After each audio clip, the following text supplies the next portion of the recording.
Good morning. We're continuing with the neck and neck tension. Some of that tension is up in the neck and the base of the skull and the very top of the shoulders. Some of it's between the shoulder blades. So two simple things you can do. One is half of a neck roll. I don't want you to take the head all the way back and around. People tend to drop their head back and it really crunches that cervical spine and puts a lot of pinching on nerves. It's actually not very beneficial.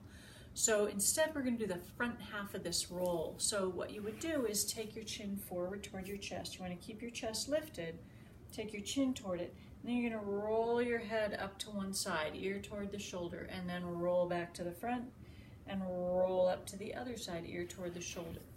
So while you're doing this, if you start to notice tight spots, you could stop right there and just sort of move a little bit. If you get to the side, you could turn your chin down towards your shoulder and then back and look up a little bit. You could play here and again rolling forward and over to the other side and turning your head a little while you're there. So playing around with this movement but staying in front of the shoulders. Don't take your head back. That's the first one. The second one we've done before, but now we're doing it specifically to talk about head and neck tension. And it has to do with those shoulder blades. So you can do a version of this sitting up. You would take your hands out in front of you and push your arms as far away from you as you can. As you do that, the upper back rounds and your shoulder blades pull off your back. They protract. Yes, protract. And then you're going to pull your shoulder blades onto your back, retract them. And so your spine goes back and your spine comes forward, or your shoulder blades pull apart and your shoulder blades come together. That's one place to do it, and sometimes that's the easiest place to find it, but it won't get you as much release as if you could do this on all fours, and some of you will be able to work here. This is not the same as cat-cow. We're trying to work just between the shoulder blades. So you retract, shoulder blades come onto the back, and then you push into the floor and shoulder blades pull apart, spine lifts.